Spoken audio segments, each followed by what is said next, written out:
Everybody, and welcome. Jim Williams here. All kinds of interesting things going on in the sports world today. Let's talk about NBC and the Big Ten. And, you know, there's been a bit of a mess here. NBC got into a contract with the Big Ten. They thought they were getting a championship game. They thought that everybody was on board with playing primetime Saturday night football, and it seems that was something that in the fine print, Ohio State, Penn State, Michigan didn't get. So they're working it out. Tony Petitti, who is the commissioner now of the Big Ten, is there's a TV guy. He understands how this works, and so I'm sure he'll figure it out. The understanding is that Penn State, Michigan, Ohio State didn't want to play night games because, and we're talking specifically in November now, because of the weather. And, it does get cold in those areas. And their concern is, those are all three, with the exception, of course, of Ohio State. Two of them, at least, are in college towns. It's tough to get in and out of there.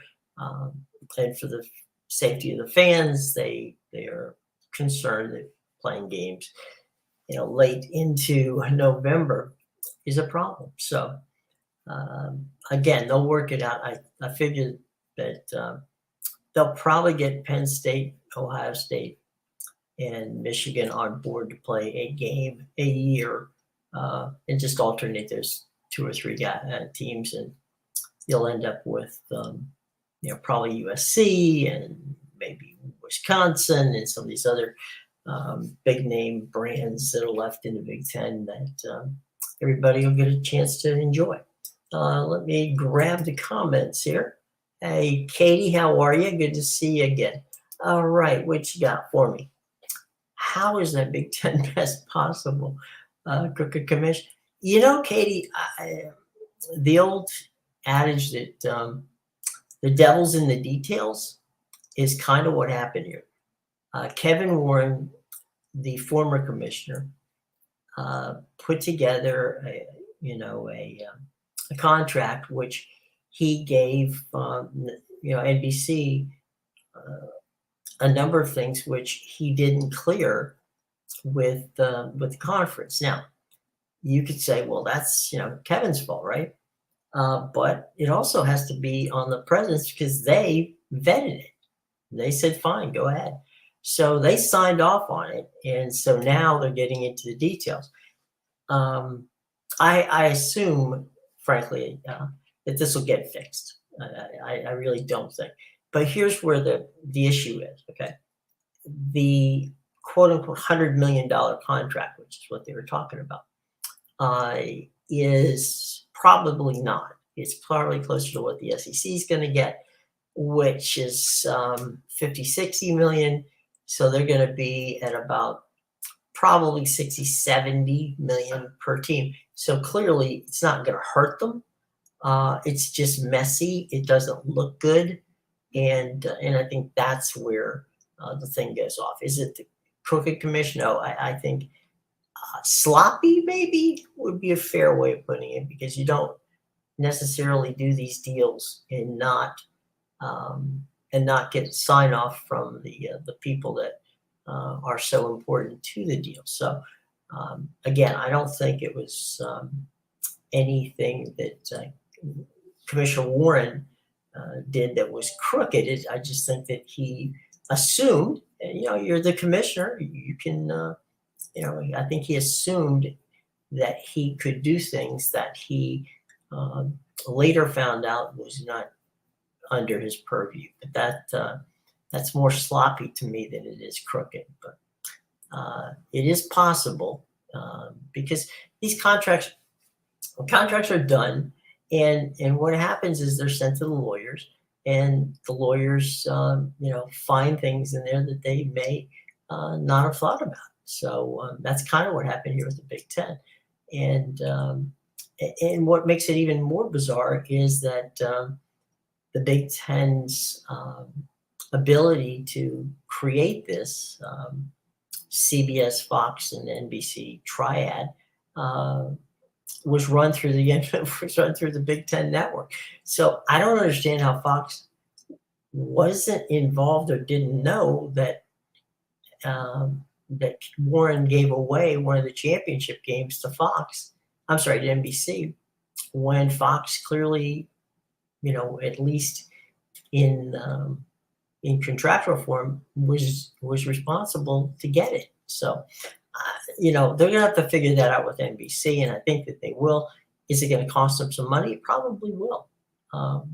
Again, as we said before, not a lot in the grand scheme of things, but if they went down and actually had to give back some of that money, it's really less than 5% of the whole deal. So when you're talking in that kind of money, that's a lot of money. I'm sorry, that's not a lot of money is what I meant to say. Not a lot of money. So they'll be okay. Wish that, yeah, it is crazy. I'm not going to lie. It is crazy. Especially when you're talking about, remember they rolled this thing out and it was just, everybody was all smiles and they were, hugging each other and going, wow, what a, high-fiving and kind of rubbing it in the face of everybody else. And now we find out that there were some things done there that clearly wasn't fun. So, it is what it is. And as I said, it's not going to be a bad thing for NBC and for the Big Ten. They'll figure it out in the long run.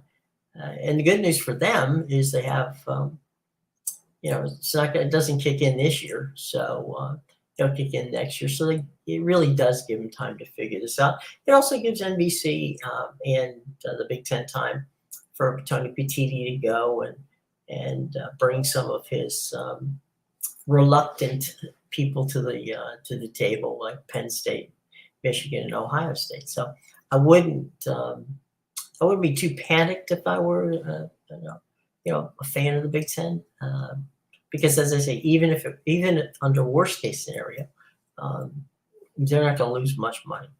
They're just not going to make as much money, and so there's that. Now that could theoretically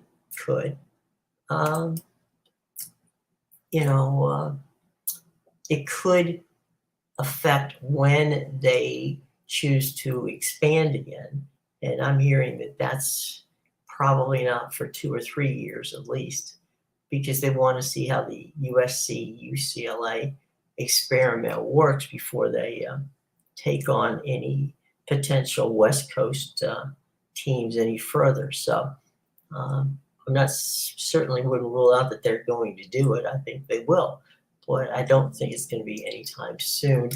And I think that's where the Pac-12 might luck out in this deal, is that the mess came at a time when they're in the midst of finishing there. So we'll see, I guess, right? I mean, that's the fun part of this. See how it works out. Let's go to what we're talking about, CW and the Pac-12. And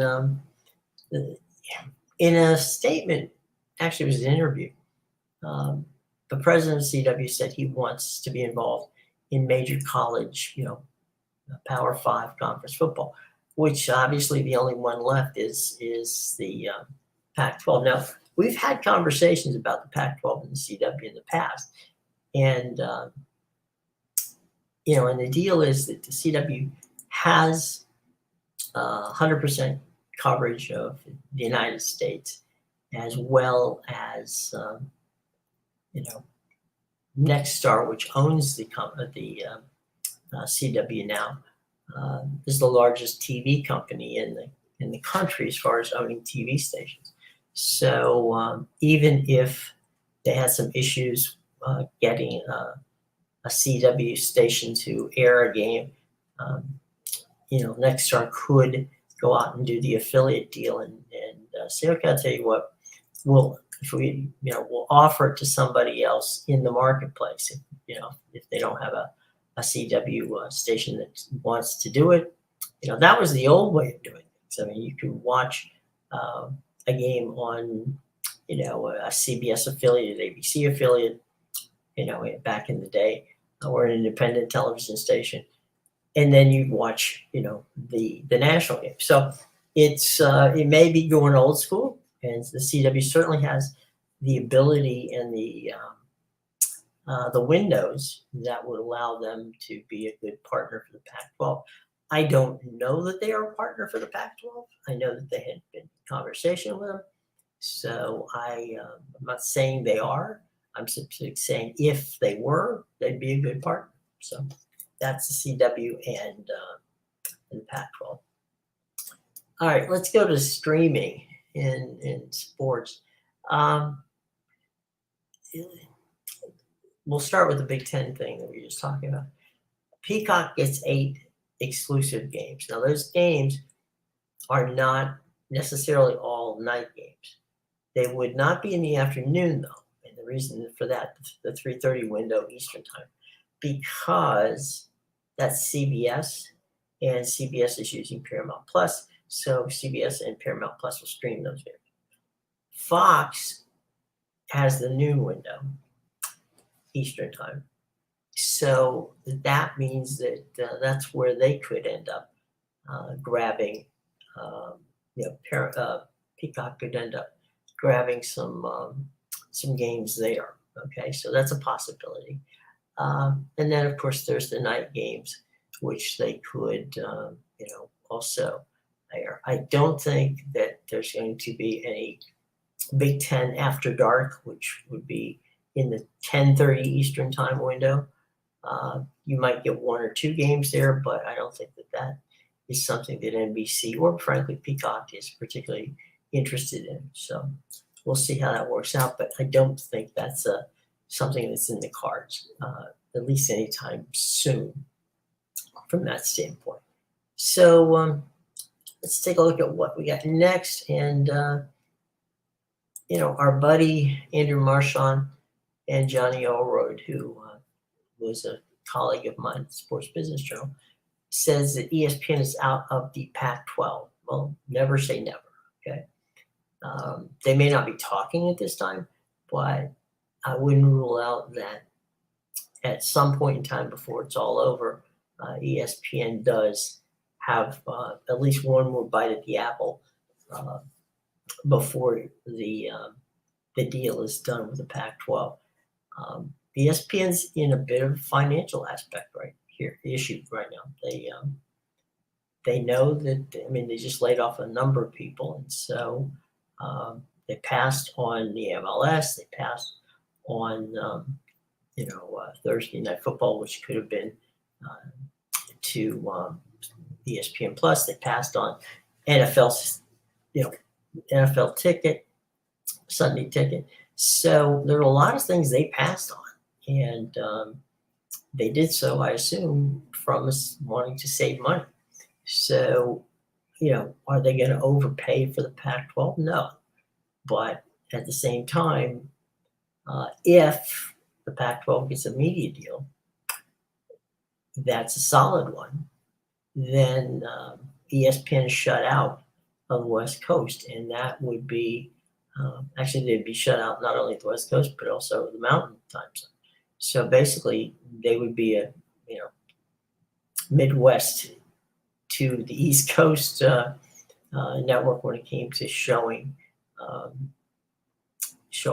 games, and that would be the first time that happened in approximately 40 years. So you think with ESPN that they may be saying we don't want to play right now, but it's hard to believe that they would not want to at least have a foot in the door. I'm not saying that Tier 1 rights would be something they'd be interested in, but certainly a Pac-12 After Dark, which is what they've been running now for since the contract started 12 years ago. I think that's something that's going to be of interest to them. And, they may not be talking now, but when it's all said and done, I'm pretty sure that if George Kliavkoff picked up the phone as the commissioner of the Big 12 and said, I'm sorry, the Pac-12, and said, we want to invite you to bid on this one last time. They may just take a bite of the apple. I don't know, but I wouldn't say never. And I think that while ESPN may not be talking right now, um, in the way these things work, they could be talking tomorrow. So we'll see how it is. Or they could have just been telling, throwing up a false flag in the media to kind of give people the idea that they're not there and they could still be talking. So we don't know. We know that Andrew Marchand reported it. Andrew's a good guy, and certainly someone who is trusting of his sources. So if he says it, I'm sure they told him. But as I said before, don't count anybody out until the contract's dry. So that's that situation at this point in time. Let's talk a little bit about the let's see, we got the Major League Baseball. Baseball ratings are up. We're having a great situation with regard to time. They're basically, the games are now lasting about a little over 2.5 hours, which is, for baseball, that's a speedy situation. Runs are up, batting averages are up. So it looks like the baseball actually did something, in changing their rules that benefited them. So that's all fine and good. And I think that, kudos to them for doing something that is beneficial to the fans, and with the ratings being up. And again, it's only May. But it's a good situation at this point, and that's great for for baseball, and it's good for the fans. So they're actually doing something that fans seem to like, and making baseball fun, and making those of us who like to watch baseball probably get to bed a lot later than we would probably want to in that regard. So there's that, because there are some interesting things. I mean, who would have thought that the Tampa Bay Rays and the Baltimore Orioles would have been the top two teams in the American League East, with the Red Sox, Yankees, and the Blue Jays in the cellar, all of whom, by the way, are over 500. So it's a monster of a division, to be sure. So let's talk about NFL flexing of the Thursday night games. That one was a pretty interesting thing. It's one thing to flex a Sunday game, right? Because you're maybe changing a game from 1 o'clock to 8 o'clock, and that's no simple thing for a fan. I mean, if you're planning on a 1 o'clock kick and then you're, fast forward 7 hours, it does change the, and the situation for all fans. So that's going to be interesting if they can actually flex a game. And this is that these are the last 4 games, and they can only flex 2 for Thursday night football. So let's say you get a 2 weeks notice, so that gives them good time to know. But I honestly don't think that we're going to see them flex this year, maybe not even next year, but perhaps in a couple of years. I think they put that in there just for to protect the deal with Amazon. I don't think that they're going to flex it, because that's a really it's one thing to have coaches mad at you for flexing a game from 1 o'clock to 8 o'clock. It's another thing for them to be mad at you for flexing a game from Sunday afternoon to Thursday night. So that gives them an incredibly short week, and coaches don't like anything really that changes their normal way of doing things, and this would clearly change the way that they normally do things. So let's see how that plays out. So again, I'm thinking that we're probably not going to see any flexing. They've got a collective bargaining agreement that they are getting ready to finalize. So that might very well be in that collective bargaining, because the players have to, players are the ones who could definitely be injured and hurt from short week and not being able to get back into shape for the next game. So there's that to look forward to. Let's see what's coming up this weekend. Huge weekend of sports action. We've got, of course, the Indianapolis 500, which is an iconic event in Indianapolis. 400,000 people will descend upon Indianapolis. You got the Charlotte World 600, which is the longest auto race on Sunday, and it's going to be at Fox, and it'll be a very long race at 600 laps around. I'm sorry, 600. Yeah, it's 310 laps around the track, 600 miles, longest race of the season. And that triple header gets kicked off on ESPN with the Grand Prix of Monaco, which F1 race. So F1 Grand Prix of Monaco, lunchtime, it's the Indianapolis 500, and then about dinner time, you got the Coca-Cola World 600, which is a NASCAR race. So if you're a NASCAR fan or racing fan in general, you got all kinds of fun stuff coming up this weekend. Definitely some interesting baseball will be on full bloom in that situation. We got NBA basketball. The finals will possibly begin at that point. We still have to get Miami past Boston. Miami lost last night, so they'll play again on Friday night. So Friday night will be Boston and Miami, and that game will be on ESPN. Kenny Albert and the wonderful team of TBS is hot on the NHL trail, and they've got Carolina and Florida playing each other. So plenty of interesting sports on the tap for this very interesting and very fun holiday weekend.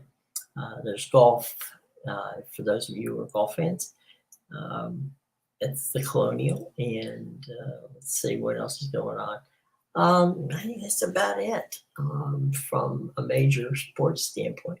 So it's a traditional baseball weekend. A lot of fans of baseball get an opportunity to kick back and watch that. So there's probably going to be that.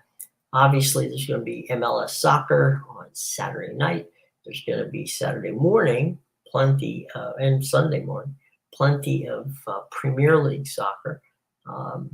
Be careful in some of your favorite teams may be relegated. There's some really good teams there in the relegation situation. So if you're an English Premier League soccer fan, there's all kinds of fun stuff this weekend to keep an eye on, because the season is winding down. There's only about 4 games left to go, and that could be, definitely a relegation deal.